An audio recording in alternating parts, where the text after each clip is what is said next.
Bom dia, gente. Vamos lá para a nossa aulinha de história hoje, que começa na página 89, República Velha. Durou de 1889 até 1930. 89 dá 90, um ano, né? Para 30, então 41 anos durou, não foi, gente, essa República Velha? Vamos lá ver. A República Velha, ou Primeira República, durou de 1889 até 1930. A proclamação da República, em 15 de novembro de 1889, foi um movimento, sobretudo, elitista, que ocorreu sem luta e sem a participação da população. Uma aliança principalmente entre os militares e os fazendeiros cafeicultores paulistas possibilitou a derrubada da monarquia e a tomada do poder pelos republicanos. Elites no poder. Olha essa fotinha aqui, ó. Missa campal. Isso foi uma missa que fizeram em ação de graças em 22 de maio de 1888 para comemorar a Lei Áurea. Isso aqui, ó. O que foi a Lei Áurea? A lei que libertou os escravos. A lei que libertou os escravos. Então, isso aqui estava comemorando a libertação dos escravos, tá certo? Essa lei que veio libertar os escravos. Embora a escravidão tenha sido abolida de forma gradual, os fazendeiros só a aceitaram porque não tiveram escolhas, porque senão não tinham aceitado. Entretanto, quando a Lei Áurea foi assinada pela princesa Isabel, filha de Dom Pedro II, não previa qualquer indenização aos fazendeiros de café que eram donos dos escravos. Assim, muitos fazendeiros ficaram insatisfeitos e não confiavam mais no governo, porque queriam receber uma indenização pelos escravos libertos. Como isso não aconteceu, passaram a apoiar a ideia de transformar o Brasil numa república. Por quê? O governo de rei que tinha, que era monarquia, que passava de pai para filho, eles não estavam gostando. Por quê?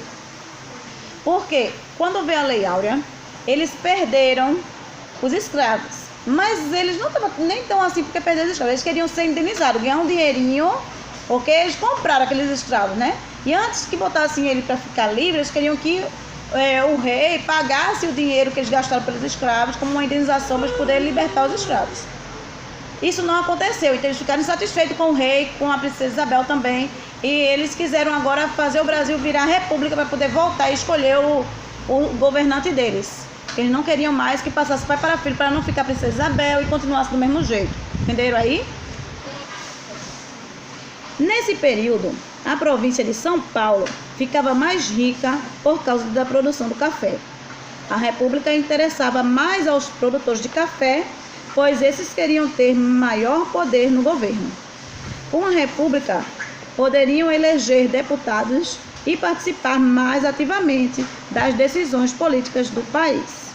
Assim, ao longo da Primeira República, o poder político continuou nas mãos da elite, comandada por uma oligarquia, isto é, por um grupo de pessoas que faziam parte do mesmo setor da sociedade, partido político ou grupo familiar, tá? Ficou tudo entre família, só as pessoas da elite, as pessoas que eram...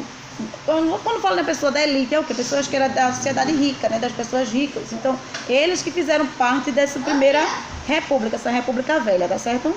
Já passou, Tiago? Olha a foto aqui de Dom Pedro II, em 1887, com 61 anos, gente. Dom Pedro II assumiu com quantos anos o poder? 25 anos. Com 14 anos. Ele, 5 anos ele começou, né? Mas ele não ficou lá mesmo. Aí ele assumiu a maioridade com 14 anos e começou a trabalhar já de rei desde seus 14 anos até 61 anos. Já estava aqui, ó. Um imperador cansado de sua coroa e resignado quanto ao fim da monarquia. Estava ele pensando: meu Deus, acabou a monarquia, acabou o reinado, vai começar agora a república. Os militares também estavam descontentes com o governo, porque estavam com os salários baixos e gostariam de participar mais das decisões políticas. Alguns políticos mais conservadores também temiam pela monarquia, pois Dom Pedro II estava muito doente, gente. Se viesse a falecer, Quem herdaria o trono seria sua filha mais velha, que era a princesa Isabel. Entretanto, ela era casada com o neto do rei da França, Gastão de Orleans. Esses políticos temiam que a princesa, tornando-se rainha, fosse manipulada pelo seu marido. Nessa situação, o Brasil passaria a ser governado por um estrangeiro, mesmo que de forma dissimulada, tá? Eles não queriam que a princesa Isabel assumisse. Por isso que eles adiantaram essa república aí, ó, fazer o Brasil virar república. Por quê? A princesa Isabel queria assumir. E ela iria assumir, mas o marido dela, ele era um espanhol, ele era estrangeiro. E eles não queriam que o Brasil ficasse sendo governado por um estrangeiro. Queria que fosse uma pessoa do Brasil. Entenderam? Então, por isso, eles adiantaram a república logo. Então, os produtores de café, os militares e os políticos conservadores passaram a angariar adeptos à ideia de um Brasil republicano. Para os republicanos, a forma mais rápida e segura de chegar ao poder era por meio dos militares. Por isso, precisavam de seu apoio. Assim, em 15 de novembro de 1889, os militares deram um golpe na monarquia, ou seja, retiraram Dom Pedro II à força. Dava-se início ao período da história do Brasil, conhecido por República Velha, de 1889 até 1930. Aí veio a República da Espada, foi de 1889 até 1894, tá? República da Espada. Por que espada? Vamos prestar atenção para saber por que espada. Os primeiros 3 anos da República Velha são conhecidos como República da Espada. Esse período ficou conhecido por esse nome porque o governo ficou nas mãos de militares, e os militares usavam espadas, né? Os marechais Deodoro da Fonseca e Floriano Peixoto. Nesse período, ocorreu o encilhamento. Encilhamento foi a autorização concedida por Rui Barbosa, na época, ministro da Fazenda. Ele era ministro da Fazenda, Rui Barbosa, aos bancos privados para emitir dinheiro. Esse fato gerou inflação, junto com o aumento do custo de vida, falências e desvalorização da moeda, porque o Tesouro Nacional não podia garantir a circulação de tanto dinheiro. A crise terminou tirando os marechais do poder.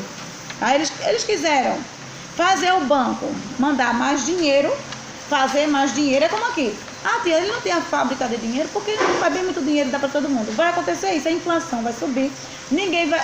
O banco não vai conseguir gerar tanto, rodar esse dinheiro todo, e vai acabar caindo a moeda, tem que trocar de dinheiro. Trocar de moeda. Quem trocou um tempo do cruzeiro para o real? Porque quando a moeda que a gente usa, o dinheiro, o nome do dinheiro real, perdeu o valor, tem que trocar, não serve mais. A gente vai com a inflação, vai indo, vê a dos Estados Unidos, que é o dólar, e vê o real.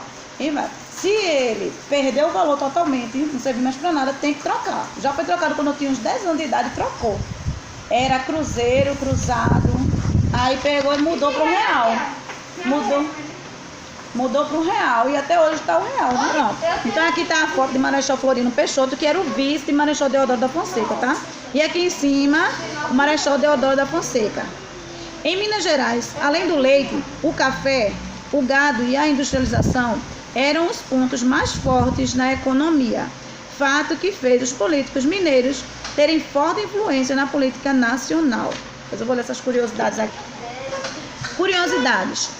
Os grupos de São Paulo e Minas Gerais se alternavam no poder, tá, gente? Presta atenção nessa parte, ó. Os grupos de São Paulo e Minas Gerais se alternavam no poder. Quando não havia acordo, optavam-se por um candidato neutro, tá? Por isso, esse período foi chamado de República do Café com Leite. Por quê? São Paulo produzia o quê? Café, e Minas Gerais, leite. Então ficou República do Café com Leite, tá certo? Aí, quando eles ficavam sempre alternando, agora é o de São Paulo. Aí ficava lá uns 3 anos, 2 anos, e quantos dias. Aí depois agora sai esse e vem o de Minas Gerais. Aí ficava, viu, um governante de Minas Gerais. Quando eles achavam que nenhum dos dois deveria ficar, aí botavam uma pessoa neutra, de outro estado. certo? Mas sempre eles ficavam alternando, porque as pessoas tinham mais poder a eles. São Paulo e Minas Gerais, porque produzia café e produzia leite, era o que mais tinha economia no tempo. Então eles que tinham poder para botar a gente lá para governar. Quando eles achavam que não estava dando certo nenhum desses dois, aí ele botou uma pessoa neutra para as pessoas se acalmarem e depois voltava de novo. São Paulo e Minas. Entenderam? Essa alternância de São Paulo e Minas Gerais no poder provocou grande insatisfação no restante do país. A República Velha começou a entrar em crise, tá vendo? Porque não estavam querendo aceitar que fossem as pessoas só desse lugar, né? O coronelismo. E agora, será que é sobre coronéis? Sangue de Cristo. Vamos falar sobre coronéis, né? Coronelismo, gente, é coronel. Era a base da política do café com leite, na chamada República Velha. Naquela época, os coronéis, grandes latifundiários, tinham um dinheiro de forma milícias em suas propriedades e combater qualquer levante popular. Os coronéis eram os chefes políticos de cada localidade e manipulavam as eleições para assegurar a vitória nas urnas, tá? Eles manipulavam para todo mundo votar nele, para ele poder ter a vitória e ganhar e ficar no lugar. Eles tinham como manipular as pessoas. Na época, as eleições eram bem diferentes das atuais, tá? O voto não era secreto, tá, gente? Não era. Pegava um papelzinho e você anotava, você fazia assim, em cima da mesa você anotava em quem você votava e a pessoa ficava do lado já de olho ali, ó. Você dobrava e estava na urna, nem precisava, que a pessoa já via quem você votou, tá certo? Então era assim, para poder manipular você votar. Ele quer que vote nele e fica indo olhando se você vai votar mesmo. Era assim, não era secreto. Depois fizeram ser secreto, mas ainda no papelzinho. Você votava detrás daquela cabinezinha, no papelzinho, botava na urna.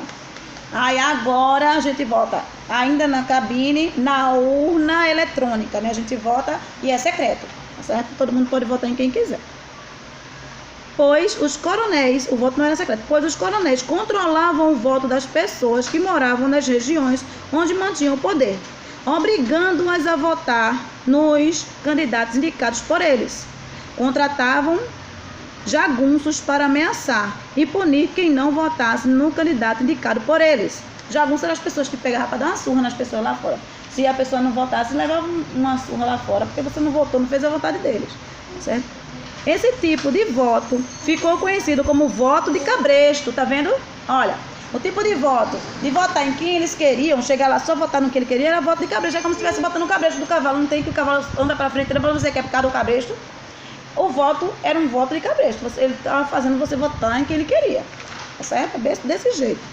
Assim, os candidatos indicados certamente venceriam. Claro, se ele disser, é para votar em fulano. Se você não votar, você sabe que você vai levar uma surra lá fora. E ainda está te olhando para ver se você votou mesmo ou não. É claro que esse voto de cabresto ia dar certo e a pessoa que estava lá no poder ia ganhar. Quem eles queriam que votasse, né? Então, como retribuição à ajuda recebida, os políticos concediam favores, como a construção de estradas, onde estavam localizadas as propriedades dos coronéis. Tá vendo? Os coronéis botavam o seu poder, né? Mandava as pessoas dele para ficar olhando as urnas para as pessoas votar nas pessoas que eles queriam, escolheram. Com isso, quando o candidato dele ganhasse, ele ia fazer alguns favores para ele. Ia fazer as estradas para melhorar o lugar da fazenda dele. Ia fazer as coisas para melhorar para ele. Por isso vocês estavam puxando sardinha para o lado dele, né? Vamos ver agora. Mudanças sociais.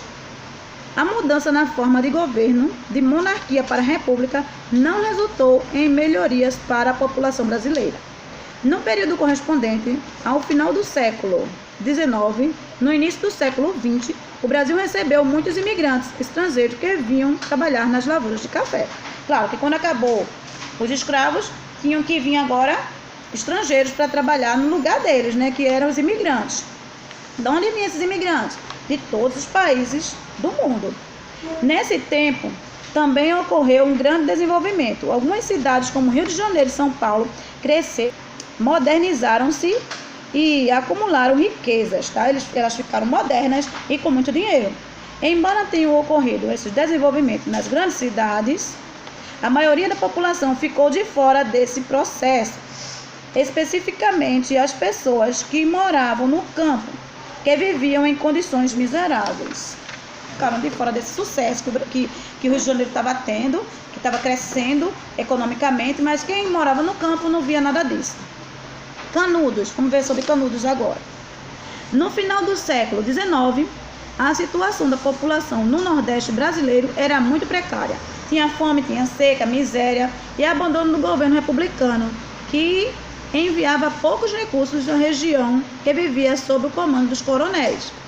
Essa situação provocou muita insatisfação e revolta, tá vendo? Então, eles começaram a mandar pouca comida, pouca coisa. Eles abandonaram aquelas regiões e começaram, os coronéis daquelas regiões começaram a ficar insatisfeitos.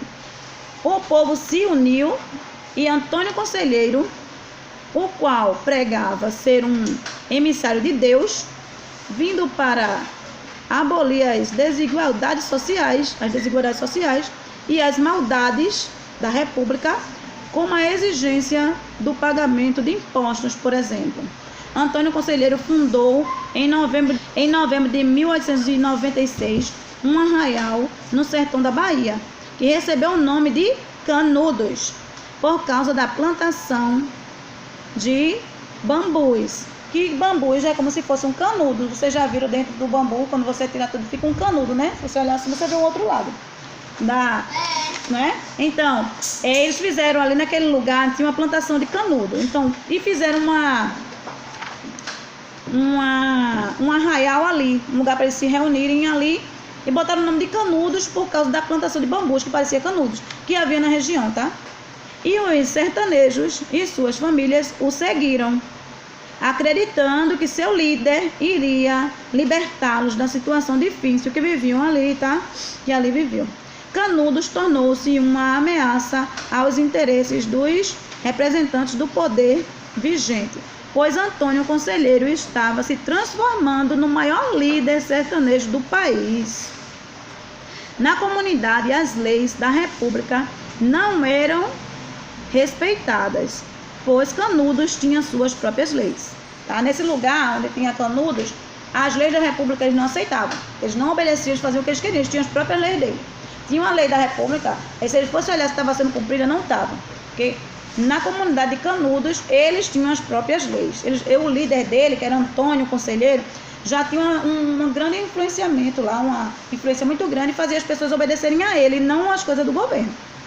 O governo da Bahia não concordava com o fato de os habitantes de Canudos não pagarem impostos e nem respeitarem as leis republicanas. Então, com o apoio dos fazendeiros que temiam a falta de mão de obra nas lavouras, alguns jornalistas e outros setores da sociedade que entendiam que os moradores de Canudos queriam a volta da monarquia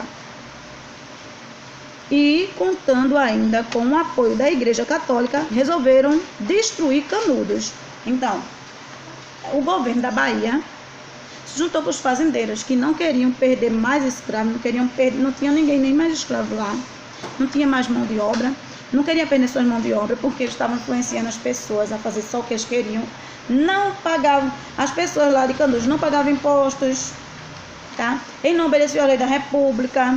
Então os governantes da Bahia, junto com os fazendeiros todinho, estavam preocupados como isso ia levar, né? Como isso ia acontecendo.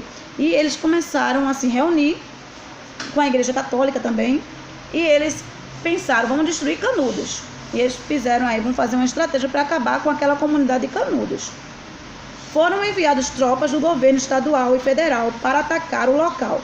Porém, a população resistiu bravamente. Só após a terceira investida militar, em 5 de outubro de 1897, a população de Canudos foi vencida. Vitória das tropas federais e destruição total da cidade de Canudos em 1897. Olha a foto aí, ó. Cidade de Canudos sendo derrotada. Os agitados anos de 1920 e o fim da República Velha. Vamos ver agora? Aos anos 1920 foram bem agitados em nosso país. Muitas fábricas estavam se instalando, os centros urbanos se desenvolviam, e grupos políticos surgiam para ameaçar o domínio das oligarquias paulistas e mineiras.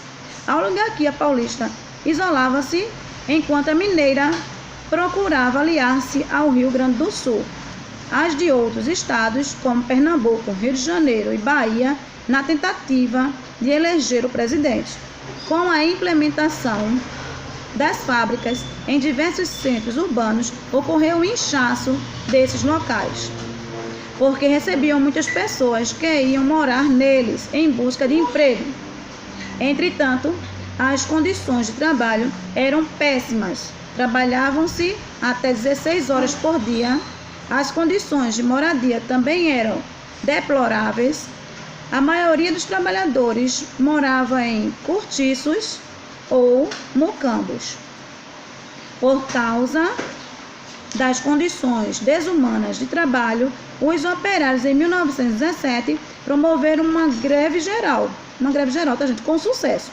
A luta dos operários ganhou força com a fundação do Partido Comunista Brasileiro em 1922, mas os comunistas foram proibidos de agir. Entretanto, continuaram atuando nos sindicatos. Agora, gente, o tenentismo. Sobre o quê? Sobre tenentes, né? Vamos ver? Além de os operários estarem insatisfeitos, outros grupos dos jovens oficiais tenentes das Forças Armadas também estavam insatisfeitos. Os tenentes iniciaram um movimento armado com o intuito de tomar o poder, que ficou conhecido como movimento tenentista. Esses oficiais não aceitavam a República do Café com Leite e nem as fraudes com o voto de cabresto, voto que ficava segurando para você votar e ele olhando, tá certo? Eles não queriam isso. A coluna Prestes. O que é isso? Luiz Carlos Prestes, olha, sobre ele, né? Como decorrência da revolta dos tenentes, o capitão gaúcho Luiz Carlos Prestes comandou um movimento armado que ficou conhecido como Coluna Prestes. Eles defendiam a deposição do presidente da República, a implantação do voto secreto, o ensino fundamental obrigatório no Brasil e queria acabar com a miséria e a injustiça social do país. Os participantes caminhavam cerca de 25 mil quilômetros pelo interior do Brasil. Durante o trajeto, eles enfrentaram as tropas estaduais e federais, além de jagunços. Já disse que é jagunço, não foi as pessoas que davam a surra naquelas pessoas que desobedeciam. O movimento não conseguiu derrubar o governo, mas contribuiu para o enfraquecimento político da República Velha. Ajudou, né? A enfraquecer. Deles surgiram muitos nomes importantes da política brasileira durante a década de 1930. Olha, 1930 para 2000 falta o quê? 70 anos, já está perto da gente, né? Esse momento aí, ó. O presidente paulista, Washington Luiz, foi o último eleito pela política do café com leite, que em seguida deveria eleger um mineiro para a presidência. Entretanto, não foi isso que aconteceu. Foi indicado um paulista para a sucessão. Se estava tendo uma pessoa já paulista lá, quando ele saísse tinha que vir um mineiro, mas não aconteceu isso. Ele colocou outro paulista no lugar. Diante dessa desfeita, Minas Gerais aliou-se ao Rio Grande do Sul e à Paraíba, formando a Aliança Liberal. Juntou, fez uma aliança liberal. Por quê? Minas Gerais ficou insatisfeito porque era a vez dele governar. Não era uma vez São Paulo e uma vez Minas? Mas o que aconteceu? São Paulo, que eram os paulistas de lá, estava governando. Quando ele saiu do lugar, era para colocar um mineiro e ele não colocou. Ele colocou outro paulista. Então, Minas Gerais se revoltou, se juntou com a Paraíba. Ele se juntou com o Rio Grande do Sul e a Paraíba. Tá certo, gente? Então, diante dessa insatisfação que Minas Gerais ficou sentindo, tá? Porque não mandou ninguém de Minas Gerais para assumir o poder, ela foi e se aliou com o Rio Grande do Sul e a Paraíba e formou uma aliança liberal. Essa aliança, tá? O Rio Grande do Sul, né, são os gaúchos, para presidente eles quiseram, vejam, a aliança liberal lançou a candidatura de Getúlio Vargas ele era gaúcho, para presidente. E João Pessoa, paraibano, como vice dele. Ficou um do Rio Grande do Sul, que era Vargas, não é?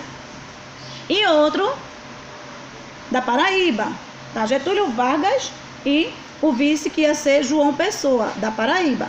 Ele era paraibano, como vice.